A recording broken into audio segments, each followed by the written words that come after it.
Welcome to this week's episode of the Perceptive Readers, a podcast series made in the Product of Culture, aka Pop Books website's office. Hi, I'm James.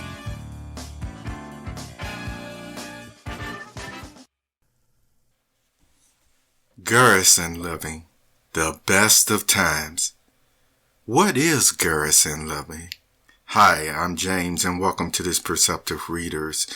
I want to talk about the Garrison Living in the military.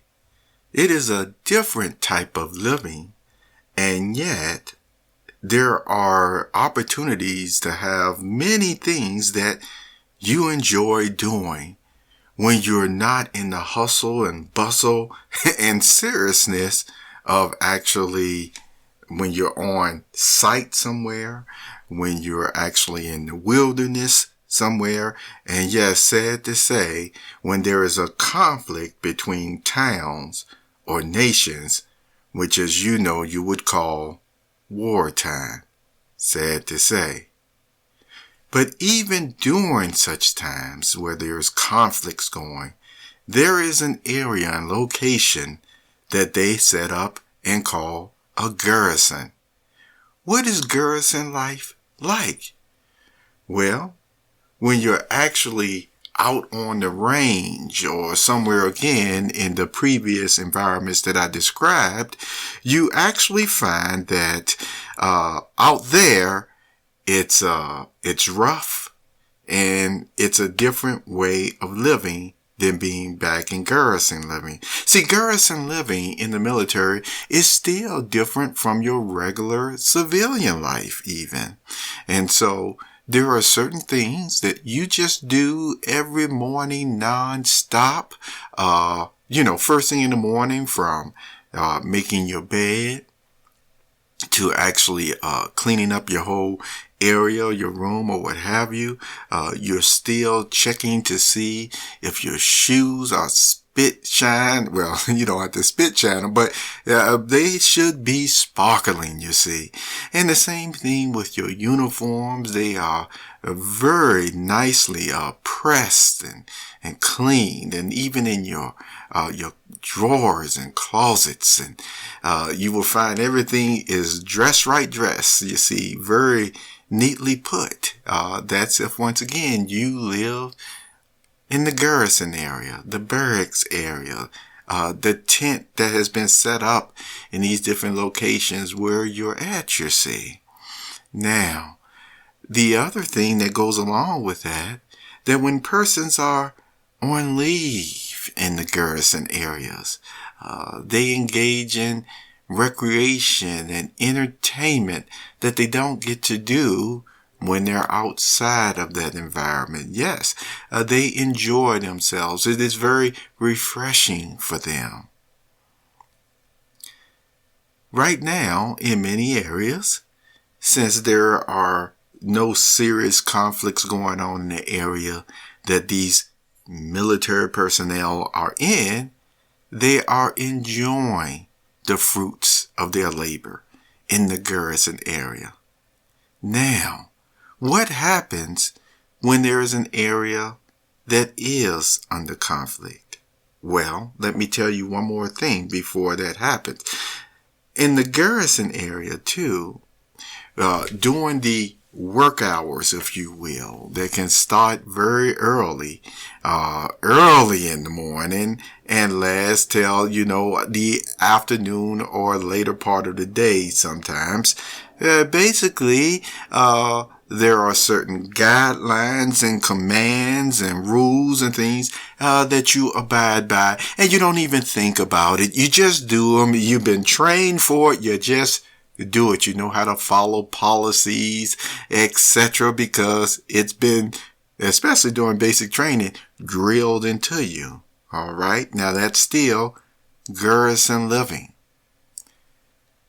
When you have to go to different environments where there is a conflict, though, you see, something changes. What is that? Well, to use that term again, warfare, you find you no longer have to spit shine your boots or your shoes when you wake up in the morning, you see. You find because you may be placed in an area just on a spur of the moment, wasn't even planned, whether it was guard duty or something even more serious that was going on. You had to just jump out of your your sleeping bag or whatever it may be, and may not even have time to zip it up to go and take care of whatever some commanding officer may be telling you to do, you see. Also, when it comes to recreation, while you're in some of these areas just on duty, the most recreation you can think of or maybe have is what? Maybe a notepad just to write down your thoughts. And that's it. You see, there's no engaging in recreational pursuits or even beverages that make you feel good or what have you. You're always on guard, as they put it, in these areas, because it literally means life and death in some situations. Along with that, even when there are different certain commands, there is actually a command that sometimes you're asked, will you obey an unlawful or unethical command, coming from your superior officer? Now that's very interesting, isn't it? Because people say sometimes you just have to do what you're told to do, even in the military. Well, let me share something with you. What if you were actually told to survey an area? You were ahead of the rest of the group, okay, the rest of the platoon, as they call it. And your commanding officer had already told you, look, you just survey straight in this area, no matter, what you have to do with your normal duck and hiding or what have you. Because remember, the same thing about in garrison life, and I want to emphasize this, that's where you see soldiers at times in their formations and walking in straight lines. You see left, right, and everybody can see them looking spotless and things of that nature. It's not like that in environments of conflict. No, they are scattered. No, there's no even showing off your ranking insignia, you see, because if the enemy ends up seeing it, then they know who to go after. But see, it's camouflage. Things are camouflage, and you don't walk as straight as you would in garrison areas. You don't stay in uniformity as you do in garrison areas. You don't stay as clean as you do in the garrison locations, okay? So let's say again, the platoon and the person who is on point, who is way ahead, was told to go directly to this certain city or this area.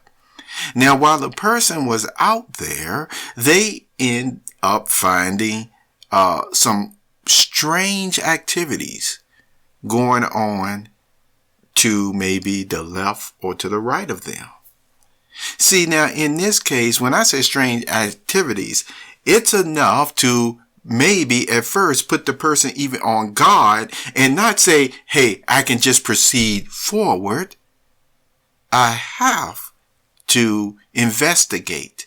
I have to search this out. Why? Because the persons in the formations or platoon that may be even a mile or so behind them, you see, he realized their safety and welfare depends on it. So even though his orders was to go straight here, mapping out the lay of the land, he realized now the order may say this. However, with what this activity is over here that can affect the lives of my platoon, my men, my group, you see, the medics, you see. No, I have to go over here. See, with the reasoning and the experience that the person has.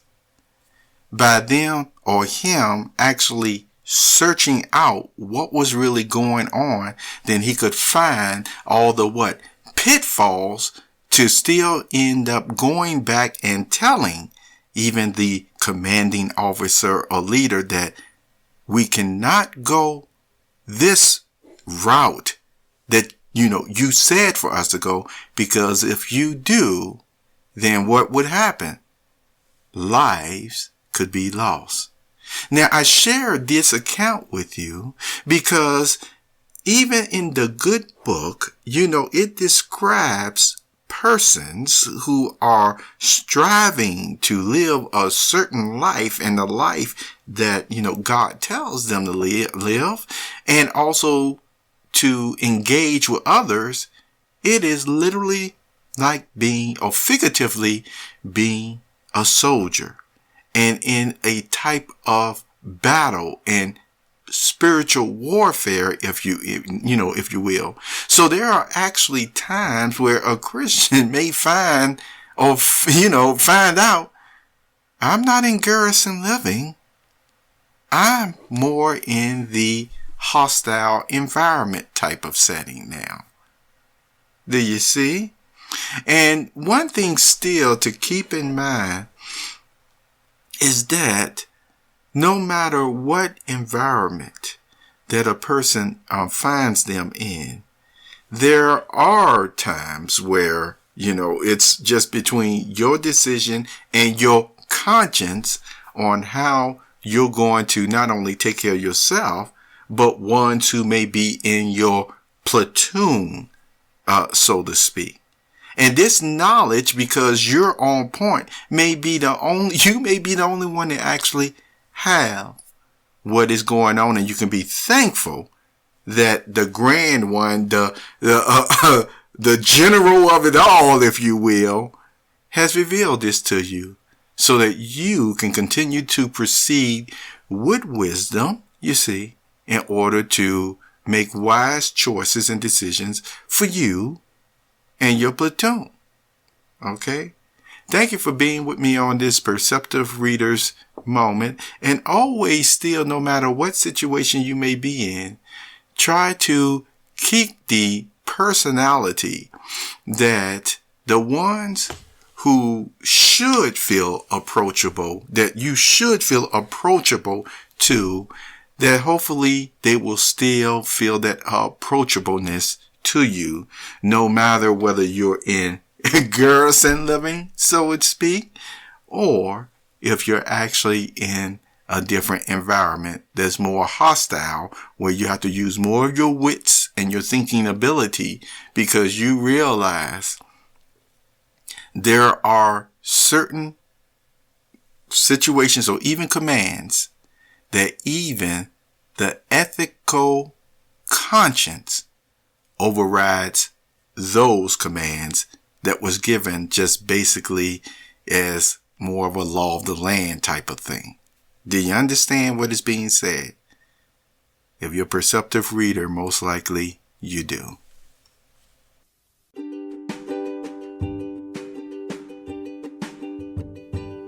You have just listened to the Perceptive Readers podcast.